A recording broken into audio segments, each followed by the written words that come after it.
Hello, this is your boy Bunting, and today I'm fixing my mustache. I need to trim it. But anyways, in this tutorial, I'm going to teach you the secret recipe to make your drop slap. But before that, I have a single. Yeah, it's out. It's pretty cool, check it out. Anyways, not wasting any more of your time. Drums. Wow, like every song needs them. Not every song, right? But if you want to make dance music, this kind of stuff, you're going to need drums, obviously. But let's lay down our basic, boring, lame bass. All right, we have one note. You're pretty much halfway there to your drop being done. You know, you just need some volume automation, right? And then, you know, just make it a sine wave. All right, how about we like FM it, you know? Just basic elementary stuff.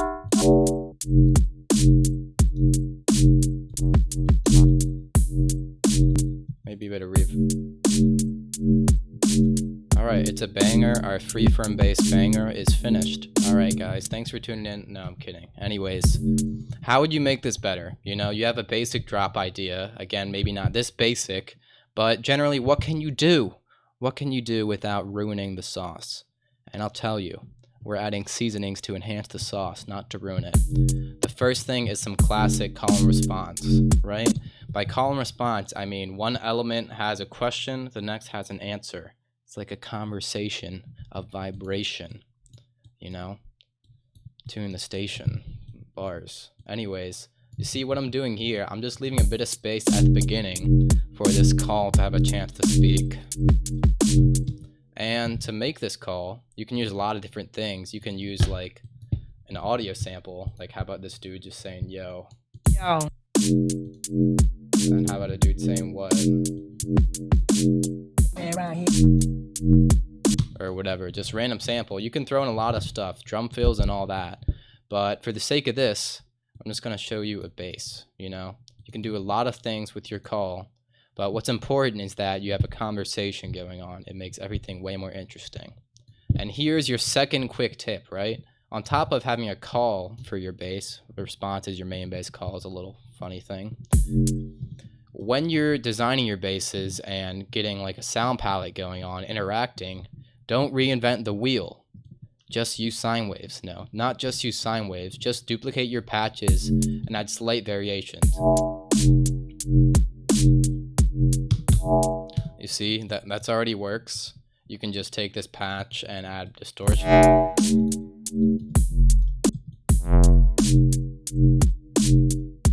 You see, just simple processing like this makes it mesh in well with the other basses. If you make stuff like from scratch all the time, like I used to, it can be kind of hard to make things sound like they're coherent and together. But, you know, just sine waves. That's why I love sine waves. Okay, so that's cool, but what more can we do? We can actually change the note. Make like a kind of riff thing.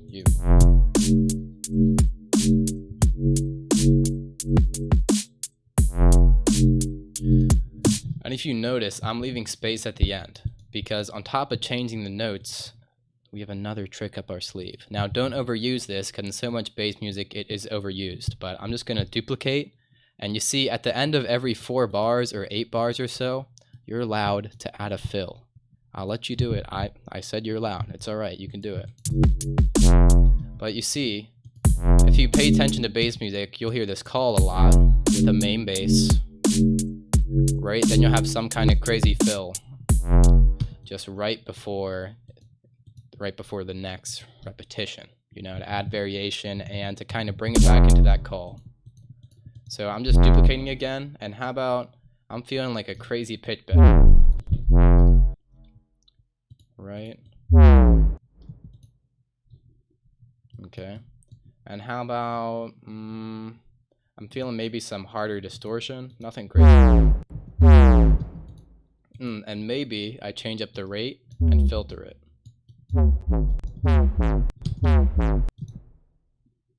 Okay, so just sine waves. Let's hear how this feels out.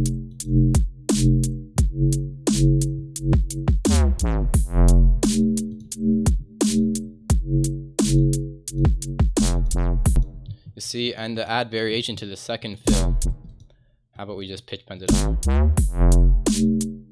It's really that simple. Now it sounds nice and varied. It has a consistent riff, but because of our call and especially our fill, you know, it allows us to vibe with the riff, keep the flow going, but keep some interest. And you can really take any basic drop idea and really fill it out with this kind of stuff. All right, my next trick for you is layering. Add some lovely layers to your drop. One easy thing to do when you hear in a bit of experimental bass stuff, just a percussion loop. Okay, this is good. And how about I just like make this.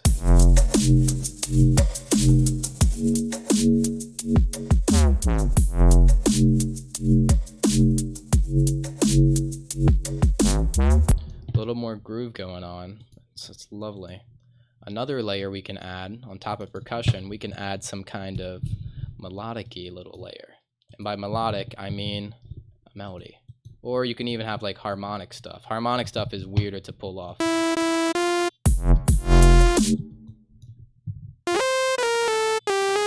How about I just lay out a chord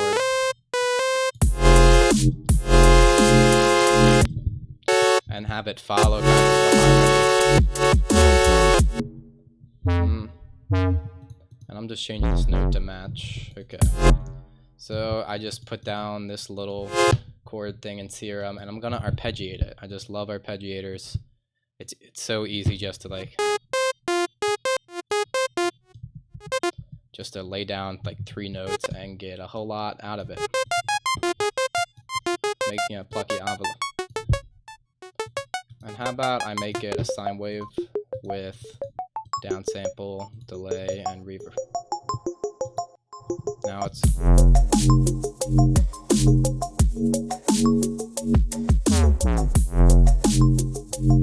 way more interesting. See, I'm vibing to this a little too hard. Another thing that I like to do, this isn't really related to drops, but how about an auto pan? I just love throwing auto pan on stuff. Mount up, rate, fade. Now it wobbles. I kind of like the pluckiness of it though. And if you want, you can also add add a kind of harmonic layer as well, just duplicate it.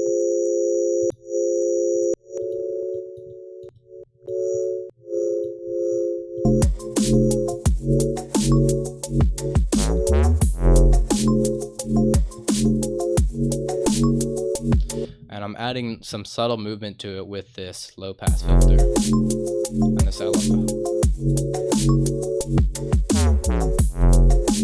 And how about so they're in a different register? I'm just gonna, I don't know, I kind of just like it just like this, a little more spacious. Okay. Alright, another thing that is probably obvious, but you want it anyway, is, well, sidechain, right? But a dedicated sub. So we have all these things here, but let's say, because this sound is a little more subdued, we might want it a bit louder, right? But now the sub is hitting louder on this bass compared to this bass, right? And vice versa. Any post-processing you're going to do is going to mess with the volumes of the basses, which is good until you get to the sub. You want your sub bass to be consistent. So I just grouped all these with Control G and dragged them in. And what I'm going to do is just EQ out the lows, the subs on all of them.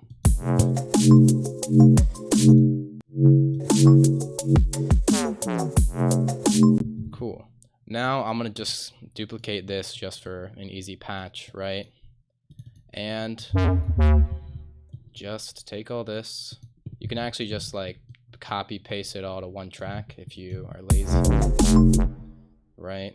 And get rid of that, duplicate that, put it up. I'm pretty much just duplicating the MIDI to make it in, well, a sub, just a dedicated sub. Okay, so let's initialize this patch. What's kind of weird though is that the LFOs are all different, but I'll get to that. So basically, because it's the bass, sine wave is your sub. You can do a lot of things with your subs, right? Sometimes people have their subs just a single long note beneath their wubs, which sounds great at times. Or you can have it do something completely different, just wobble. Okay, be quiet. You know, it's very hard to hear, but you get it. Okay. Or you can have it completely follow, which would mean pretty much having a different sub for each LFO rate. You know, so for this track, you would duplicate this, make it a sine wave, and all that jazz, right? Okay. Yeah, just so you get the exact LFO shapes of each sound, so it's following exactly. But that's tedious, but you might have to do it. You know, just make your sub follow whatever your mids are doing if you want that to fly. But a trick though to make your subs fatter, make it knock harder. So open up this additive synthesis. You can do this in Operator, CRM, any additive synth on your sine wave, and draw on these second and third harmonics. So this pretty much adds an octave, right? And this adds a fifth. Well, basically, if you don't know music theory, it makes it better. You can test it out on your monitor or your subwoofer, and you'll notice that some combinations of these second and third harmonics makes it way fatter. And for sure, you can hear it much more in your headphones as well, right? People also recommend adding distortion and all that stuff. But if you look under like spectrograph or whatever it's called, it's pretty much just adding more harmonics, right? And why do the sloppy harmonics of overcompression or distortion when you could just draw them in by hand and get the perfect thick beefy sub of your dreams right then and there, right? But yeah, so get your sub dedicated, right? So it's the consistent volume and it's nice and loud and has harmonics, right? That make it beefier. Okay, so a quick note on sidechain, right? So what I do for this sidechain, so I'm just going to delete this and ungroup, right? So you have a kick here in drum rack. Just Control G. I use external instrument. This is using LFO tool. External instrument, right? It works this pretty similar with Shaper Box. And I'm going to route it to my mids, right? And the reason I can route it to my mids is because LFO tool is here. Now, note retrig, this pretty much makes it so you can make a MIDI note, restart your envelope. So right here, I've shaped it like a sidechain, so it ducks every time the kick hits. I click it once, and then it just repeats every time, but the kick restarts it. But if I hit it like this, it's on envelope mode. And that's how I want it. If you don't have LFO tool, Shaper Box, you can do a very similar thing. I don't know how to use it though, but you can use a compressor right here. So sidechain, you just literally take your input, right, and drag this down just about. And here you can see how much it's ducking. And you could lower the threshold so it ducks more dramatically, make it stay down longer, make it tighter, right? And it's pretty much the same effect. LFO tool is nicer though, because you can shape it exactly how you want it. You have much more control versus the compressor settings, which harder to work with and frankly just not as good overall.